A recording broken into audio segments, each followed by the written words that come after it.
दोस्तों, भारत में एक ऐसा मंदिर है जहां स्थापित ज्योतिर्लिंग मंदिर को लेकर किया गया स्थापना 6 महीने बाद खोले गए मंदिर में जलता दीपक, यहाँ तक कि महाभारत से इस मंदिर का संबंध इतनी रहस्यमय है जिसका पता हर सदी में लोग ने अपने अपने तरीकों से लगाने की कोशिश की, परंतु वे सभी नाकामयाब रहे। एक ऐसा मंदिर जिसकी स्थापना पांडवों द्वारा की गई है। इस मंदिर के रहस्य इतने गहरे हैं जिसका पता आज तक कोई भी जान नहीं पाया है। लेकिन क्या हुआ जब केदारनाथ की भीमशिला पर खोज करने आए नासा के वैज्ञानिक और उन्हें जो मिला उसे देखकर सभी के पसीने छूट गए। आज की इस घटना से जो आपको चमत्कार देखने को मिलेगा वो आपके पैरों तले जमीन खिसका देगा और आपको भी बाबा केदारनाथ के चरणों में झुकने पर विवश कर देगा। अगर आप भी भगवान केदारनाथ के सच्चे भक्त हैं तो कमेंट बॉक्स में जय श्री केदार जरूर लिखिएगा। केदारनाथ में 16 जून 2013 को जो भीषण बाढ़ आई थी उसकी यादें आज भी हमारे दिलो दिमाग में बसी हुई है। जिन भी लोगों ने अपनों को खोया है वो आज तक उस दर्द को भुला नहीं पाए हैं। जून 2013 में भारी बारिश के दौरान वहां बादल फटे थे और कहते हैं कि केदारनाथ मंदिर से 5 किलोमीटर ऊपर चोराबाड़ी ग्लेशियर के पास एक झील बन गई थी, जिसके टूटने से उस झील का सारा पानी तेजी से नीचे आया था और वो नजारा बिल्कुल जल प्रलय जैसा था, मानो एक ऐसा प्रलय जो पूरे संसार को अपने साथ ले डूबेगा। आज के वीडियो में कुछ लोगों के आंखों देखी वो हकीकत हम आपको बताएंगे जो आपके पैरों तले जमीन खिसका देगी। कुछ साधुओं ने ऐसा चमत्कार देखा और इस चमत्कार को जानकर आपके भी रोंगटे खड़े हो जाएंगे। केदारनाथ मंदिर के मुख्य तीर्थ पुरोहित ने उस वक्त कहा था कि 16 जून शाम करीब 8 बजे के बाद मंदिर के पीछे ऊपर वाले पहाड़ी भाग से पानी का तेज बहाव आता दिखा और यह नजारा देखकर सभी लोग बहुत ज्यादा डर गए। कई लोग इधर उधर भागने लगे तो कई तीर्थ यात्रियों ने मंदिर में ही शरण ले ली। रात भर लोग एक दूसरे को दिलासा देते रहे कि सब कुछ सही हो जाएगा, लेकिन जितना भयंकर जल प्रलय था सभी मन ही मन जानते थे कि उनके बचने की संभावना बिल्कुल कम है, क्योंकि मंदिर के चारों ओर जल प्रलय था। पानी, रेत, चट्टान, पत्थर और मिट्टी के सैलाब ने पूरी केदार घाटी के पत्ते पत्ते को उजाड़ दिया था। पहाड़ों में धंसी बड़ी बड़ी मजबूत चट्टानें भी टूटकर पत्थर बन गई थी। ये सैलाब इतना भयंकर था कि सैलाब के सामने कोई नहीं टिक पाया था और अब खतरा मंदिर पर भी मंडरा रहा था। लेकिन कहते हैं ना, भगवान जब चमत्कार करते हैं तो वो ऐसा करते हैं कि देखने वाले भी उन्हें शत शत प्रणाम करते हैं। बात है 16 जून 2013 की। केदारनाथ के 2 साधुओं का कहा माने तो उन्होंने एक ऐसा चमत्कार देखा जिस चमत्कार ने इतिहास तो बनाया ही, साथ ही केदारनाथ मंदिर को भी बचाया। केदारनाथ शिवलिंग की भी रक्षा करी और ये चमत्कार इतिहास में हमेशा हमेशा के लिए अमर हो गया। 16 जून को जब ये जल प्रलय आया तो इन दोनों साधुओं ने मंदिर के पास के खंबे पर चढ़कर रात भर जागकर अपनी जान बचाई थी। खंबे पर चढ़े हुए इन साधुओं ने देखा कि मंदिर के पीछे के पहाड़ से बाढ़ के साथ अत्यधिक गति के साथ एक विशालकाय डमरू नुमा चट्टान मंदिर की ओर लगातार बढ़ी चली आ रही है। ये पत्थर इतना ज्यादा विशालकाय था कि अगर ये सीधा मंदिर से टकराता तो मंदिर का नामो निशान मिट जाता। लेकिन चमत्कार कुछ ऐसा हुआ कि अचानक वो चट्टान मंदिर के बीच करीब 50 फुट की दूरी पर अचानक ही रुक गई। ऐसा लगा मानो जैसे उसे किसी ने रोक दिया हो। इस चट्टान के कारण बाढ़ का जितना भी पानी था वो 2 भागों में कट गया और मंदिर के दोनों ओर से बहकर निकलने लगा। इससे बड़ी और चौंकाने वाली बात तो ये है कि उस वक्त मंदिर में 300 से 500 लोग भगवान की शरण लिए हुए थे। साधुओं के अनुसार उस चट्टान को मंदिर की ओर आते देख उन सभी की रूह कांप गई थी। उन्होंने केदारनाथ बाबा का नाम जपना शुरू कर दिया और अपनी मौत का इंतजार करने लगे थे। लेकिन बाबा का चमत्कार कुछ ऐसा हुआ कि उस चट्टान ने मंदिर को तो बचाया ही बचाया, साथ ही मंदिर के अंदर शरण लिए हुए सभी लोगों की भी जान बचा ली। कहते हैं उस प्रलयकारी बाढ़ में 10,000 से भी ज्यादा लोग मारे गए थे। यह आंकड़ा छोटा मोटा नहीं है, यह इतिहास की सबसे बड़ी दुर्घटना है। लेकिन यहाँ पर जो लोग अपनी जान बचाने के लिए इधर उधर भाग रहे थे, जिन्हें भगवान पर भरोसा नहीं था, वे सभी लोग अपनी जान खो बैठे। लेकिन जो 400 से 500 लोग भगवान की शरण में थे, जिन्होंने अपने प्राणों को भगवान के भरोसे छोड़ दिया था, यहाँ इतना बड़ा चमत्कार देखने को मिलता है कि मानो जैसे उनकी रक्षा करने स्वयं महादेव आए थे। आज उस घटना को कई साल बीत चुके हैं, लेकिन वो शिला आज भी केदारनाथ मंदिर के पीछे विराजमान है, जो कि आदि गुरु शंकराचार्य की समाधि के पास ही स्थित है और जिस शिला को भीमशिला नाम दिया गया है। अब आपके मन में एक सवाल उठ रहा होगा कि आखिर इस शिला को भीमशिला ही क्यों कहा जाता है, तो आगे इसके ऊपर भी हम पूरी चर्चा करेंगे। तारनहार शिला ने भयंकर बाढ़ से बाबा केदारनाथ धाम ज्योतिर्लिंग मंदिर की रक्षा की थी।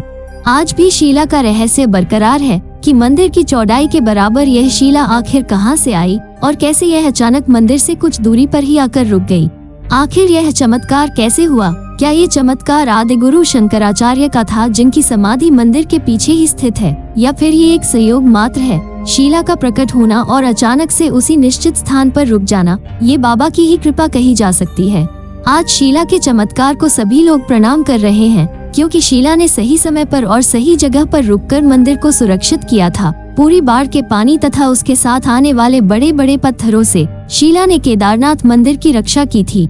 डमरूनुमा शिला की चौड़ाई लगभग मंदिर की चौड़ाई के बराबर है, जिसने प्रलय का अभिमान चकनाचूर करके इस मंदिर को लेश मात्र भी क्षतिग्रस्त नहीं होने दिया। लेकिन आखिर शिला को भीमशिला ही क्यों कहा जाता है? आइए इस बारे में ध्यान से समझते हैं।